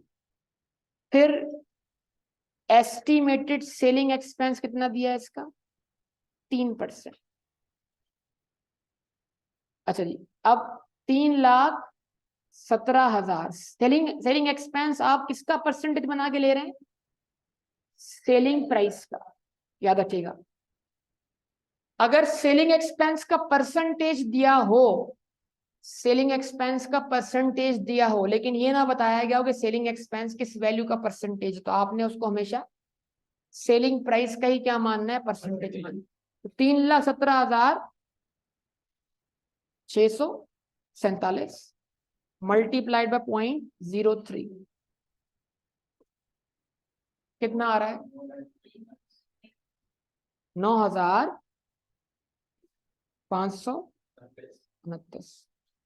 और जो इजाफी आप कह रहे हैं कंप्लीशन कॉस्ट क्या है? 7%। 2,70,000 का 7%, क्या आंसर आ रहा है? 18,900। बताइए एनआरबी का वैल्यू क्या आता है?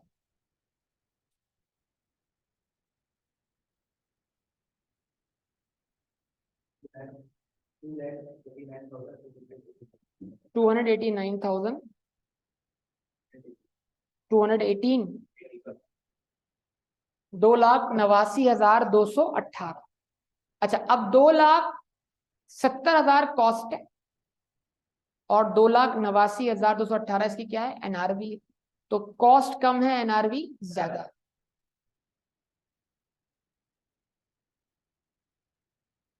उसके बाद सी केस 8,30,000। 8,30,000 के साथ आपको फिर क्या दिया है? मार्कअप। कितना मार्कअप दिया है? 25%।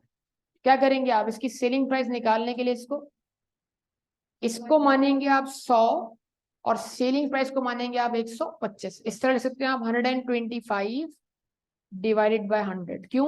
क्योंकि मार्कअप वाले केस में आप कॉस्ट को क्या मानते हैं? 100%। क्या आंसर आया?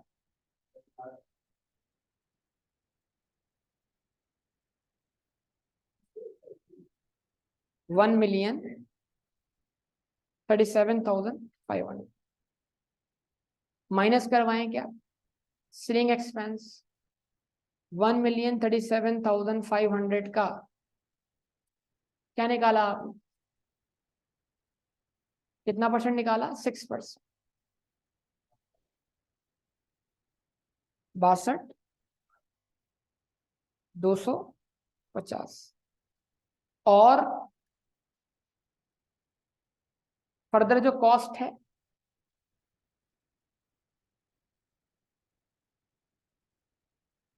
8,00,000 नहीं बेटा, वो कॉस्ट का परसेंटेज बना के दी गई ना, तो 8,30,000 का कितना परसेंट? 20%। 20% है ना बेटा? कितना? 1,66,000 एग्जैक्ट। क्या आंसर आया? 8,09,250। हाँ वो तो ठीक है, अभी तो खाली एनआरबी की वैल्यूएशन कर ले। उसके बाद डी केस के अंदर क्या आ रहा है आपके पास? 6,90,000। 6,90,000 कॉस्ट है। इसकी एस्टिमेटेड सेलिंग प्राइस निकालने हैं आप कितनी, जो कि 30% अबव कॉस्ट है। इसको ले आए 130 पर डिवाइड कर दें 100 से, 8,97,000 लेस करवा दें क्या? एस्टिमेटेड सेलिंग एक्सपेंस कितना दिया हुआ है?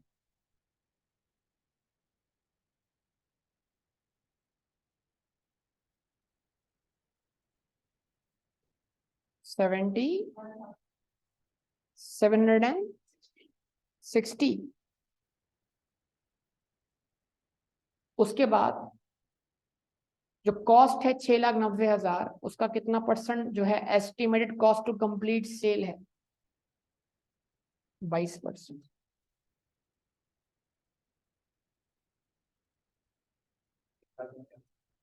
क्या 1,51,800।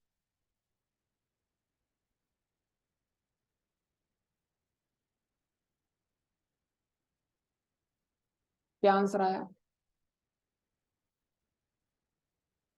673,000।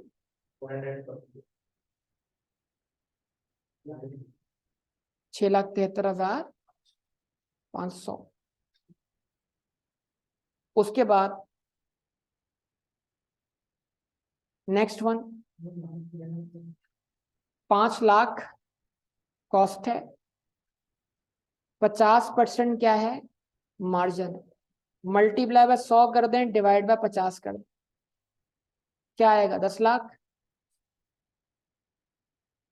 और एस्टिमेटेड सेलिंग एक्सपेंस कितना दिया उसने? 10%।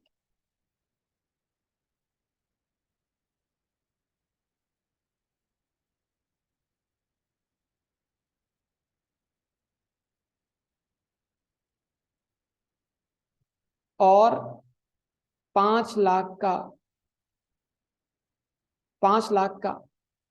2%। क्या आंसर आया? जी जी।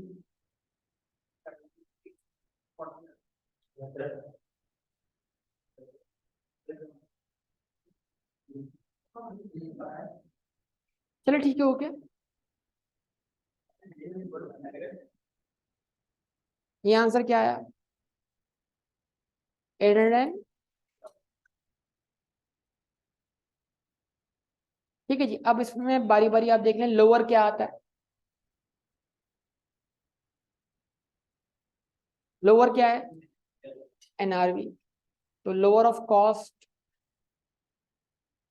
And NRV. तो एनआरवी लोअर है कितने से? 99,000। इस केस में क्या आ रहा है? Lower of cost and NRV. क्या लोअर आ रहा है? कॉस्ट लोअर आ रही है कितने से? 2,70,000 से। फिर इस केस में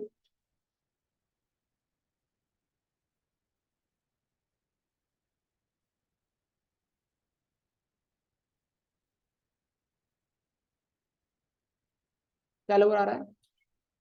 8,09,250। और lower of cost and NRV, इसमें क्या लोअर आ रहा है?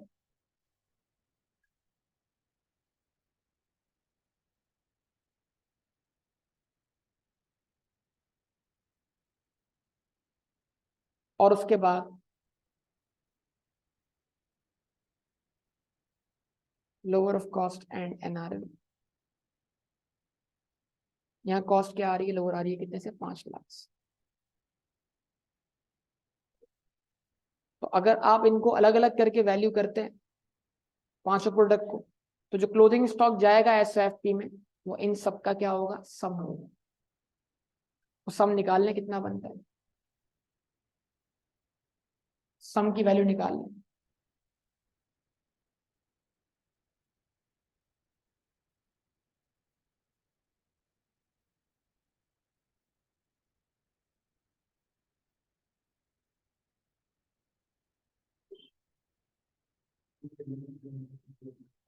2 मिलियन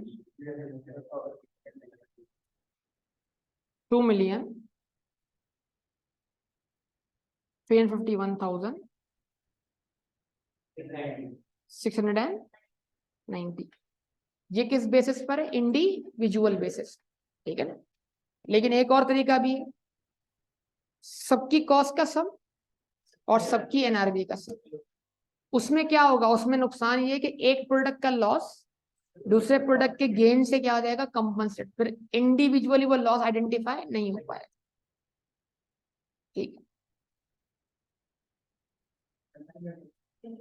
कर सकते हैं, लेकिन मसला ये है कि प्रोडक्ट वाइज ज्यादा सूटेबल क्या है? अलग अलग प्रोडक्ट है ना, तो एक प्रोडक्ट लॉस में है, दूसरी प्रोडक्ट, तो एक का लॉस दूसरे के गेन से एब्जॉर्ब हो रहा है। करने वाले यही करते हैं क्योंकि वो लॉस दिखाना चाहते नहीं, लेकिन रियलिटी या रिलायबिलिटी का कॉन्सेप्ट अगर अप्लाई किया जाए तो ज्यादा रिलायबल इंफॉर्मेशन कौन सी है स्टेक होल्डर के लिए एज अ रिपोर्टिंग के लिहाज से सोचा जाए तो ये तरीका सबसे ज्यादा रिलायबल है।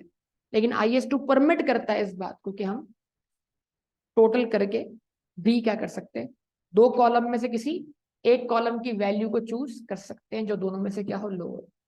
ठीक है, ये परमिशन IS2 ने दी हुई।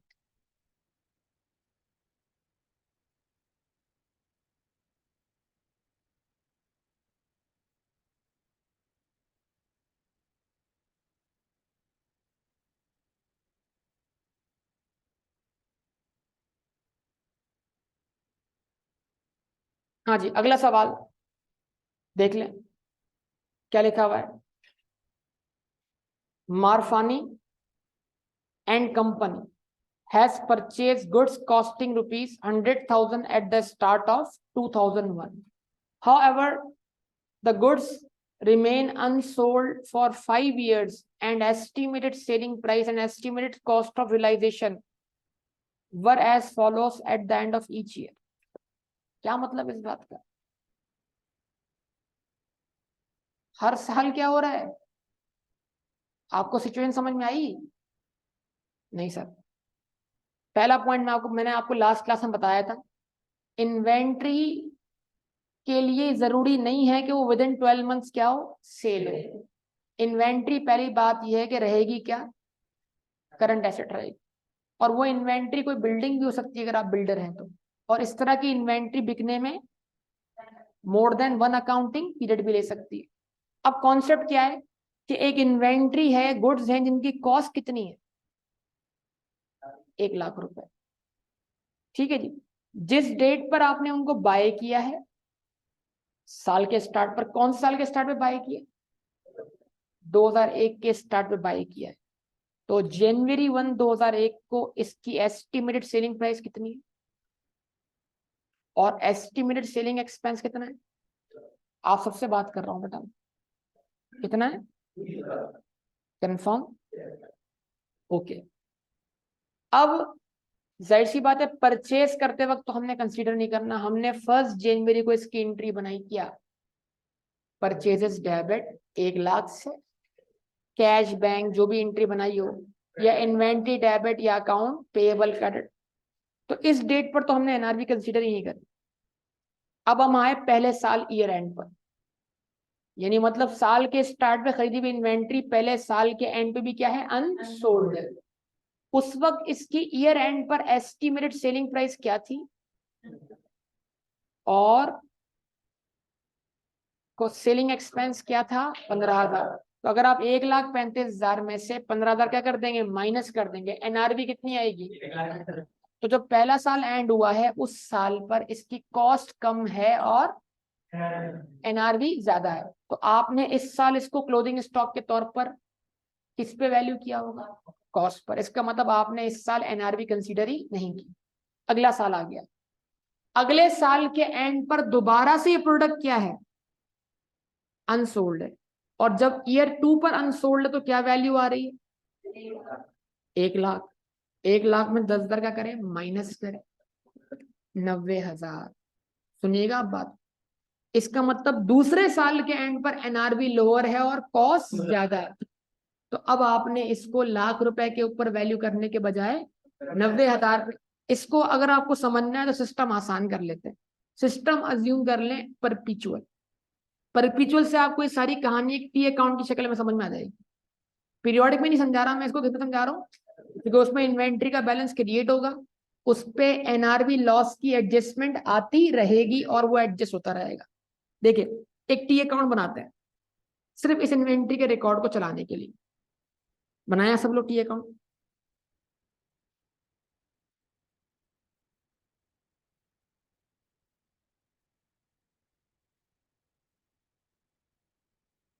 ठीक है जी, साल स्टार्ट हुआ कब से, 2001 से।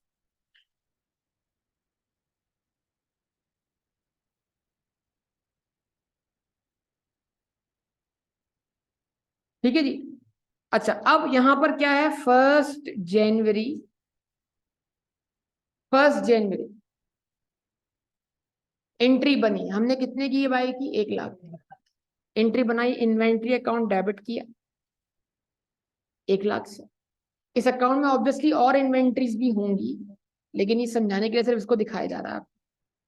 कैश या बैंक क्या कर दिया आपने, क्रेडिट कर दिया, या अकाउंट पेएबल, जो भी एंट्री बनी हो। साल खत्म हुआ 31 दिसंबर, ये इन्वेंट्री किसका पार्ट बन गई, बैलेंस सीडी का, और हमने इसको 1 लाख पे क्लोज किया। क्यों? क्योंकि इसकी एनआरवी ज्यादा है, कॉस्ट कम है। तो इसका मतलब ये हुआ कि 2001 में हमने कोई एनआरवी एडजस्टमेंट पास नहीं की।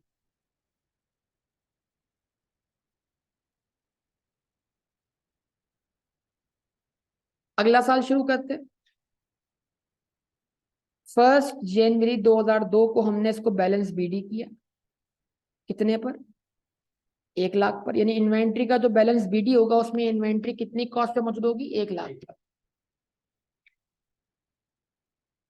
लेकिन जब अब 31 दिसंबर पर इसको रिपोर्ट करने की बारी आई, तो इसकी कॉस्ट तो 1 लाख थी, और ये इन्वेंट्री 2002 के एंड पे भी क्या है, अनसोल्ड है, लेकिन इसकी एनआरवी क्या आ रही, 90,000।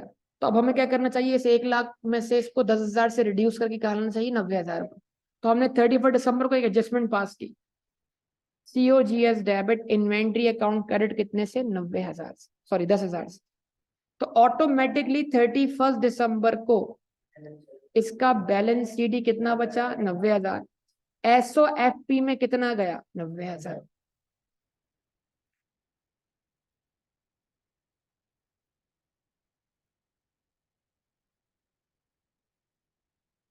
अगला साल शुरू हुआ 1 जनवरी, बैलेंस बीडी कितना, 90,000। सही है बेटा, बैलेंस बीडी कितना, 90,000। बैलेंस बीडी कितना, 90,000।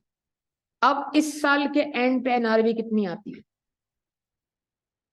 90,000 माइनस 15,000, 75,000। इसका मतलब क्या है, 90,000 को 75,000 बनाने के लिए एंट्री इसके ऊपर एनआरवी लॉस फर्दर रिकॉर्ड करना पड़ेगा। और अब एग्जामिनर को कंफ्यूज कहां कर रहा है, बेटा गलती मत कीजिएगा, आंसर भले 15,000 आ रहा है, लेकिन ये 15,000 ये वाले 15,000 नहीं।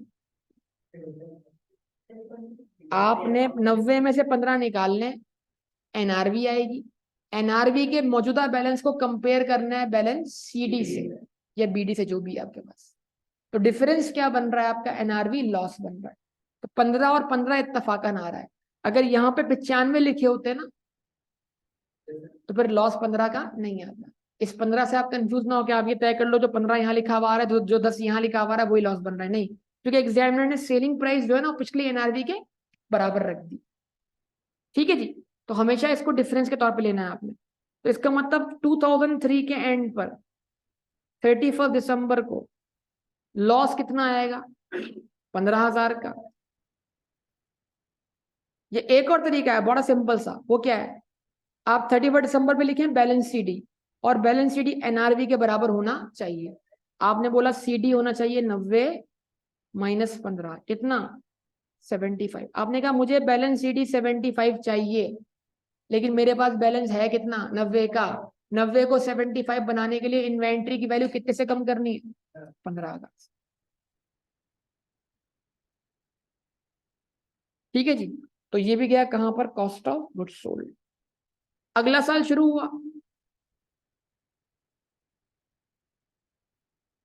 यानी इन्वेंट्री ना बिकने की वजह से वक्त गुजरने पर उसकी वैल्यू दिन ब दिन क्या हो रही है, गिरती चली जा रही। अगला साल क्या हुआ, अगला साल शुरू हुआ, अगले साल के एंड पर क्या वैल्यू है, 1,10,000 माइनस 15,000। यानी इन्वेंट्री की वैल्यू क्या हो गई, बढ़ना शुरू हो गई। अब इसमें एक ट्रिक है, टेक्निक है जिसको आपको टेस्ट किया जा रहा है, बस वो अगर आपने पहचान ली तो अच्छी बात। तो जब हमने 1 जनवरी को इसको दोबारा यहाँ पे बीडी किया तो ये कितनी वैल्यू पे दिख रही है? 75,000। अच्छा जी, अब 2004 के एंड पर 31 दिसंबर को बैलेंस सीडी क्या होना चाहिए? तो नई एनआरबी क्या मिल रही है आपको? 1,10,000 माइनस 15,000, 1,10,000 माइनस 15 कितना? 95,000। जवाब नहीं मिला बेटा आपकी तरफ से। तो इसका मतलब ये हुआ कि जो एनआरबी की वैल्यू गिरी थी अब वो रिकवर होना शुरू, तो रिकवर होना शुरू हुई तो आप क्या करें? उस लॉस को रिवर्स कर दें। रिवर्स करेंगे तो क्या एंट्री बनेगी? इन्वेंट्री अकाउंट डेबिट कितने से? 20,000 से। कोई बोले ना, 20,000 से। अब डेबिट करना पड़ रहा है ना इन्वेंट्री अकाउंट को। इन्वेंट्री अकाउंट डेबिट 20,000 से और COGS क्रेडिट कितने से? 20,000 से।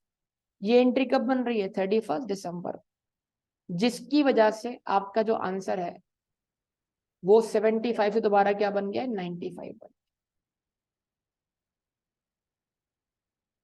देन उसके बाद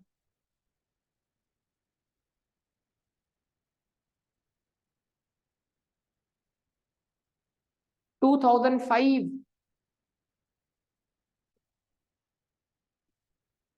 1 जनवरी बैलेंस बीडी कितना आ रहा है? 95,000। अच्छा, अब देखिएगा, तवज्जो दरकार होगी। 1,20,000 माइनस 1,00,000 माइनस 10,000 कितना बनेगा? 1,00,000। तो एनआरबी कितनी आई? एक नहीं, एनआरबी अभी कितनी आई? और असल कॉस्ट क्या थी? तो it means inventory should be valued at lower of cost and NRB. तो अब इस केस में जब हम इसको 95 से वापस बढ़ाएंगे तो क्या हम इसको 1,10,000 पे ले जाएं या 1,00,000 पे रोक दें? 1,00,000 पे रोक दें। क्यों? क्योंकि inventory should be valued at lower of cost and NRB. क्योंकि अब की बार असल कॉस्ट क्या थी इसकी? 1,00,000, और अब एनआरबी दोबारा बढ़ के क्या हो गई है? कॉस्ट से भी आगे चली गई है। तो इसका मतलब क्या हुआ? अब जब ये इन्वेंट्री फ्यूचर में बिकेगी तो हमें लॉस होगा या नहीं होगा? जवाब देना। तो इसका मतलब ये इन्वेंट्री अपनी कॉस्ट तो पूरी रिकवर कर पाएगी ना? यस और नो? तो इसका मतलब अब इस केस में हम इसको ज्यादा में ज्यादा कितने से बढ़ा सकते हैं? 5,000 से। मतलब इसको हम इसकी कॉस्ट पे वापस ला सकते हैं, कॉस्ट से ऊपर लेकर नहीं जा सकते। तो समझ पाए? Because inventory is valued at lower of cost and NR. तो अब क्या करें? अब एडजस्टमेंट कितने से बनाओ? 95,000 को 1,10,000 बनाओ 15,000 से, या 95,000 को 1,00,000 बनाओ 5,000 से? तो इन्वेंट क्या एंट्री बनाई मैंने? इन्वेंट्री अकाउंट डेबिट कितने से? 5,000 से। Cost of goods sold credit 5,000 से। और 2005 के एंड पर 31 दिसंबर को क्या आ गया? बैलेंस सीडी कितना आ गया? 1,00,000। अब आप बोलेंगे सर ये तो आपने समझाया किसमें? आवाज नहीं आ रही? किसमें समझाया?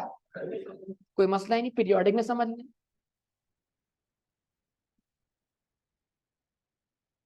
पीरियोडिक में समझ लें। पीरियोडिक में हर साल आपको, पहले साल आपको क्लोजिंग स्टॉक की एंट्री बनानी है 1,00,000 से, दूसरे साल बनानी है 90,000 से, तीसरे साल बनानी है, और आखिरी साल बनानी है 1,00,000 से। यानी ये हर साल क्लोजिंग स्टॉक का क्या बनता रहेगा? पार्ट बनता रहेगा। अब इसके लिए अगर आपको याद दिलाऊं मैं एक सवाल, बॉब वाला। सर कितनी पुरानी बातें कर दी आप। हाँ, मशीन 1 थी, देखिए समझेगा, मशीन 1 और मशीन 2 जुलाई के मंथ में बिक गई थी, मशीन 3 बच गई थी। अगर जुलाई को मैंने एक अकाउंटिंग पीरियड मान लिया था तो मशीन 3 जुलाई का क्या बन गया था? Closing stock. फिर वो अगस्त के लिए क्या बना था? Opening stock. 2005 के एंड पर 31 दिसंबर को उसमें मशीन 4, 5 और 6 आके क्या हो गई थी, ऐड हो गई थी। ओपनिंग स्टॉक था मशीन 3 का, मशीन 4, 5 और 6 किस में शामिल थी, परचेज में।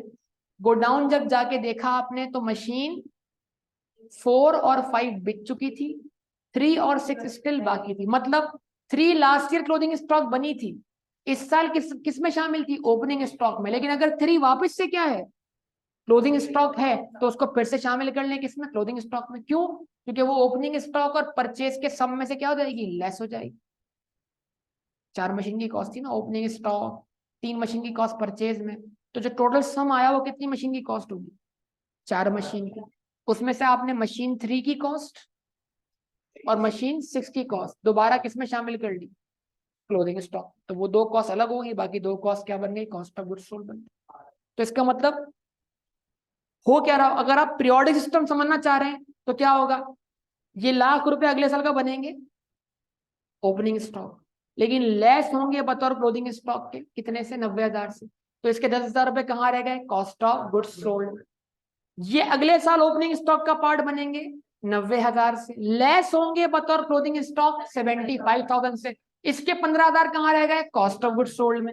ये अगले साल ओपनिंग स्टॉक का पार्ट बनेंगे लेकिन लेस होंगे।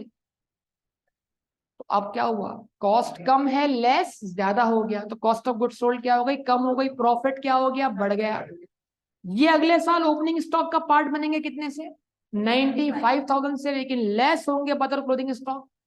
तो ओपनिंग स्टॉक में कॉस्ट का बैलेंस कितना है, 95,000, लेकिन लेस कितना हो रहा है, 1,00,000। तो लेस ज्यादा हो रहा है, तो कॉस्ट ऑफ गुड्स सोल्ड 5,000 से क्या हो रही है, अंडर स्टेट हो रही है, क्योंकि क्लोजिंग स्टॉक क्या हो रहा है, ओवर स्टेट हो रहा है।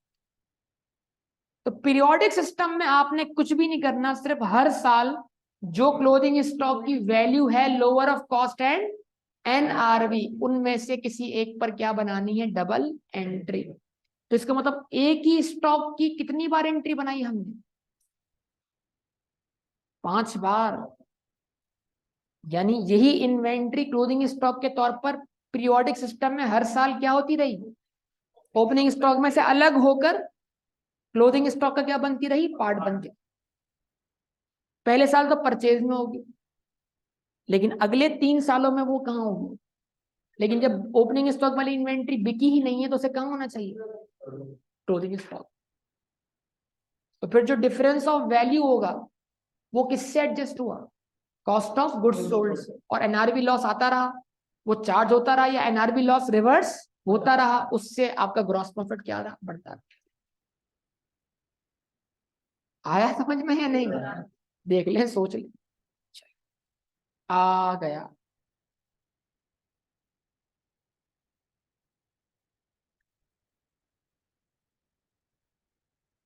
हाँ जी, एक और सवाल, ये आप करेंगे इंशाल्लाह, तो आप बोल देते हैं, अच्छी बात है। लेकिन ये इसमें वो है, फिनिश गुड्स भी हैं और रॉ मटेरियल भी। चले मैं ही करवा दूंगा इसको आप।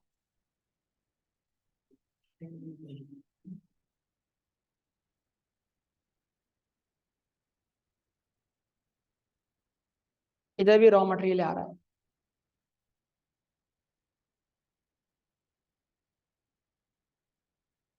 ये शुरू करना है असल में आपका, inventory valuation, first in first out आता है, फीफो आता है, फीफो एफ को सीखा होगा ना तुमने, तो सुना था।